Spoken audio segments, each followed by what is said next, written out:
मैं आपको यही सजेस्ट करूंगा कि किसी ऐसी कोर ब्रांच मत लेना तो ज़्यादा बढ़िया है। हर तरीके से मतलब बच्चा यहाँ पे डिप्रेस हो जाता है कि यार प्लेसमेंट है ही नहीं मतलब।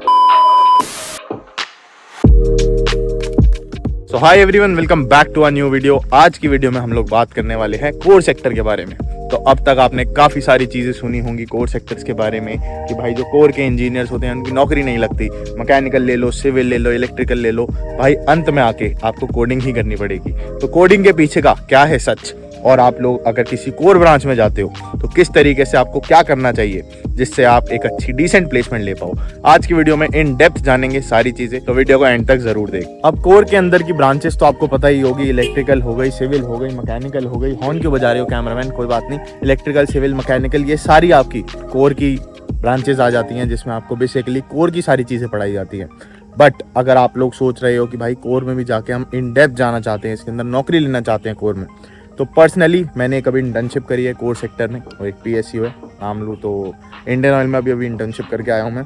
तो कोर की एक अच्छी इन डेप्थ नॉलेज हो गई है मेरे को, तो एक सही इंसान हूँ जो आपको कोर के बारे में अच्छे से बता सकता हूँ। और उसके बाद मेरे पास जो ब्रांच है वो भी मैकेनिकल है। तो इस टाइम मैं खड़ा भी अपने मैकेनिकल डिपार्टमेंट के बाहर, देखो ये रहा, और ये हमारे कैमरामैन भाई जा रहे हैं जो आज मैंने कहा खुद ही बागडोर संभालते हैं कैमरा की। तो ये हमारा डिपार्टमेंट है, ये भी आपको दिखा देते हैं। तो अब आपको बताते हैं कि कोर इंजीनियरिंग में क्या क्या स्किल्स होनी चाहिए, किस तरीके की जॉब प्रोफाइल होती है, और एट द एंड जब आप कॉलेज से कहीं प्लेस होते हो, वैसे तो प्लेसमेंट कम होती है लेकिन फिर भी अगर आप लकी हो आपकी प्लेसमेंट होती है तो कहाँ होगी वो आज आपको अच्छे से बताएंगे। वैसे तो काफ़ी सारी कंपनीज है, गवर्नमेंट भी और प्राइवेट भी, लेकिन काफ़ी सारे स्टूडेंट्स यही चाहते हैं कि उनकी प्लेसमेंट अगर हो तो किसी गवर्नमेंट सेक्टर में हो, क्योंकि वहाँ पे एक तो पैकेज काफ़ी बढ़िया होता है और पैकेज से भी ज़्यादा वहाँ पे पर्क्स बहुत सही होते हैं। मतलब आपको अपने बच्चों की पढ़ाई का पैसा, आपकी हेल्थ का पैसा, ओवर टाइम करते हो तो उसका पैसा, हर चीज़ का पैसा मिलता है। तो मतलब जो एक तरीके से जो आपकी सैलरी होती है ना पूरी आपकी सेविंग में आ जाती है। हर तरीके का खर्चा कंपनी उठाती है। अब जैसे मैं इंडियन ऑयल में इंटर्नशिप करके आया हूँ तो वहाँ पे रहने का खर्चा, क्वार्टर्स वगैरह सब कुछ मतलब कंपनी देती है। अगर आप आ रहे हो वहाँ पे तो आपका आने जाने का खर्चा, रहने का खर्चा, मतलब खाने पीने जो भी आपका खर्चा है सब कंपनी देती है। और सरकारी नौकरी है तो आपको पता ही है ज़्यादा कुछ ऐसा काम वाम होता नहीं है, टेंशन ज़्यादा होती नहीं है। बस ये है कि कोर में आपको ज़्यादातर ज़मीन पे काम करना होता है। फॉर एग्जांपल जैसे वैसे तो मैंने वहाँ पर भी वीडियो बनाई है इंडियन ऑयल में, बोलोगे तो इसके बाद एक व्लॉग डाल दूंगा कि कैसा एक्सपीरियंस रहा कोर का मेरा पर्सनली। बट कोर के अंदर आप लोग जो चीज़ें सीखते हो वो चीज़ें देख के सीखते हो, मतलब आपको ज़मीन पे उतरना पड़ता है, काम करना पड़ता है। वहाँ पे आप ये नहीं है कंप्यूटर के आगे AC के आगे बैठे हो और सीखते जा रहे हो, वहाँ पे ऐसा नहीं होता। आपको एकदम सामने अपने जो सिचुएशन होती है उसको हैंडल करना होता है। जैसे मैं जब था तो वहाँ पे एक लेबर के हाथ के ऊपर सिलेंडर गिर गया था, इंडियन ऑयल के सिलेंडर आते हैं LPG के, आपको बताओ। तो उस टाइम पे बहुत क्रिटिकल सिचुएशन थी, उसको जो हैंडल किया था वो मेरे जो सीनियर थे, मेंटोर थे, उन्होंने किया था। तो वो भी बीटेक कर चुके थे, मैकेनिकल से ही थे वो भी। तो मतलब उस तरीके की सिचुएशन जो आपको रियल लाइफ में काफ़ी ज़्यादा यूज़फुल होती हैं वो चीज़ें आपको वहाँ पे सिखाई जाती हैं।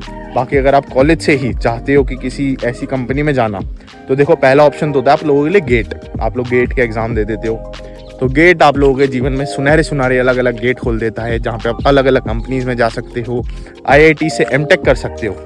हाँ थक गया यार। तो ये सब कुछ तो आप जान लोगे, लेकिन कॉलेज के अंदर आने के बाद आपको क्या क्या चीज़ें करनी होती है, क्या होता है वो आपको बता देता हूँ। तो सबसे पहली चीज़, अपनी जो CGPA है वो बेस्ट टू बेस्ट मेंटेन करने की कोशिश करना। मतलब आपको 7-8 से काम नहीं चलेगा। अगर आप कोर में जाना चाहते हो, इंटरेस्टेड हो, तो सबसे पहले सब्जेक्ट्स की इन डेप्थ आप लोगों को नॉलेज होनी चाहिए। उसके बाद जो आपकी CGPA है वो 9 CGPA से ऊपर रहनी चाहिए हर बार। अगर आप अपनी CGPA अच्छी मेंटेन कर लोगे तो आपका सब कुछ बढ़िया रहेगा। आपको शुरू से ही इनिशियली ही बहुत बढ़िया देखने को मिल जाएगा सब कुछ। उसके बाद आपको कॉलेज में आने के बाद एक पर्टिकुलर सब्जेक्ट पकड़ना है, एक टीचर पकड़ना है, उस सब्जेक्ट में इन डेप्थ नॉलेज लेनी है, उसकी रिसर्च करनी है, और हो पाए तो रिसर्च पेपर भी एक पब्लिश करना है। अगर आप रिसर्च पेपर पब्लिश कर लेते हो तो अगर आप कहीं इंटर्नशिप के लिए जाते हो तो काफ़ी बढ़िया रहता है, आप लोग उसको दिखा के इंटर्नशिप ले सकते हो। अगर आप किसी फॉरेन यूनिवर्सिटी में भी जाके पढ़ना चाहते हो तो वो रिसर्च पेपर आप लोगों को बहुत ज़्यादा हेल्प करता है। अब इसके बाद आप लोगों की जो चीज़ आती है वो आती है प्रॉब्लम सॉल्विंग। मैंने बताया अलग अलग सिचुएशन होंगी, प्रॉब्लम सॉल्विंग जुगाड़ू आपको होना पड़ेगा।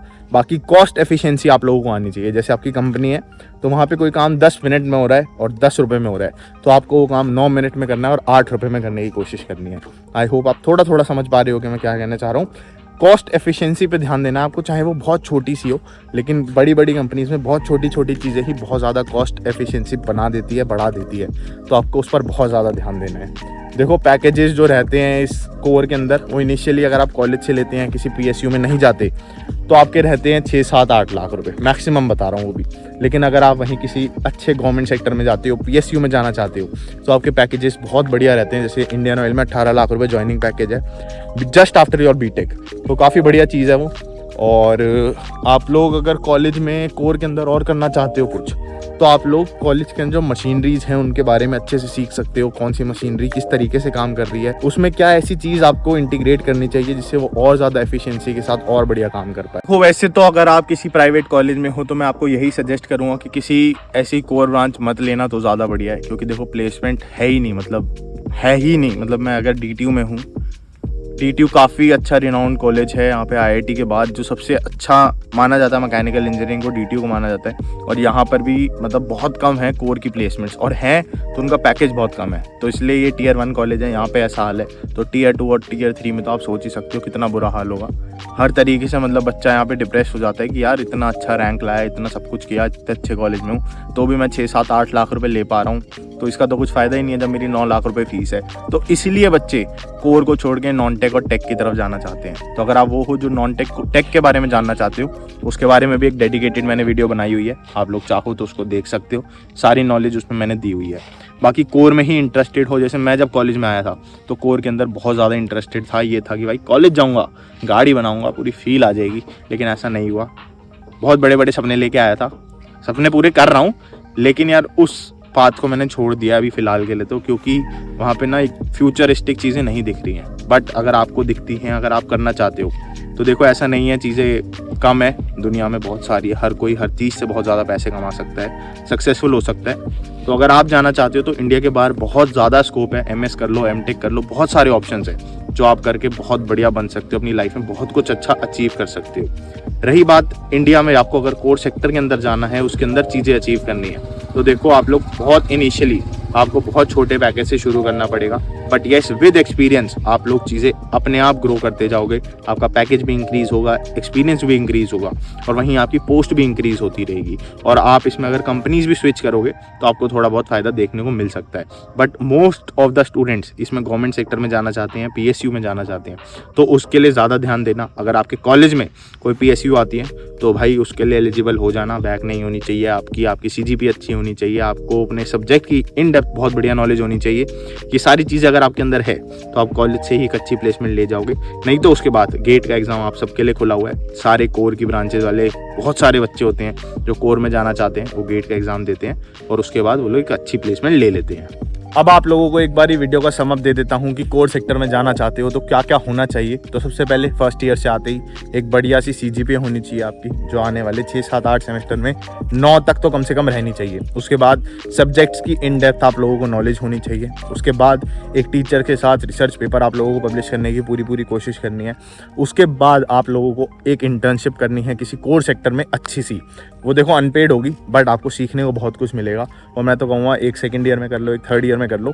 अगर कोर में ही जाना चाहते हो तो 2-3 इंटर्नशिप्स अगर कर लोगे कोर सेक्टर में, और मैं आपको पर्सनली प्रेफर करूँगा कि गवर्नमेंट सेक्टर में ट्राई करना, क्योंकि वहाँ पर चीज़ें ज़्यादा बढ़िया मिलती हैं आपको हर तरीके से देखने को, तो वो सही रहेगा आप लोगों के लिए। वहाँ के वर्क लाइफ भी सीखोगे, किस तरीके का कल्चर है वहाँ पे। और उसके अलावा आप लोग कॉलेज में कोशिश करना, अगर गवर्नमेंट की कंपनीज आती हैं कोई ऐसी कोर के लिए आपको नौकरी देने, तो उसको ले लेना।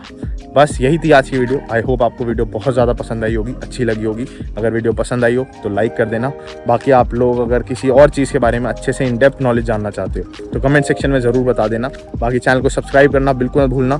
मिलते हैं ऐसी किसी अच्छी सी वीडियो में इसके बाद। Thank you so much for watching. और हाँ, कमेंट ज़रूर कर देना कुछ ना कुछ। वीडियो अच्छी लगी हो तो बढ़िया लिख देना, बेकार लगी हो तो बेकार लिख देना, लाइक डिसलाइक कुछ भी कर देना, बट करके ज़रूर जाना, जिससे मेरे को पता चलता रहे कि आप लोग किस तरीके से मैं वीडियोज़ दे पा रहा हूँ। Thank you so much.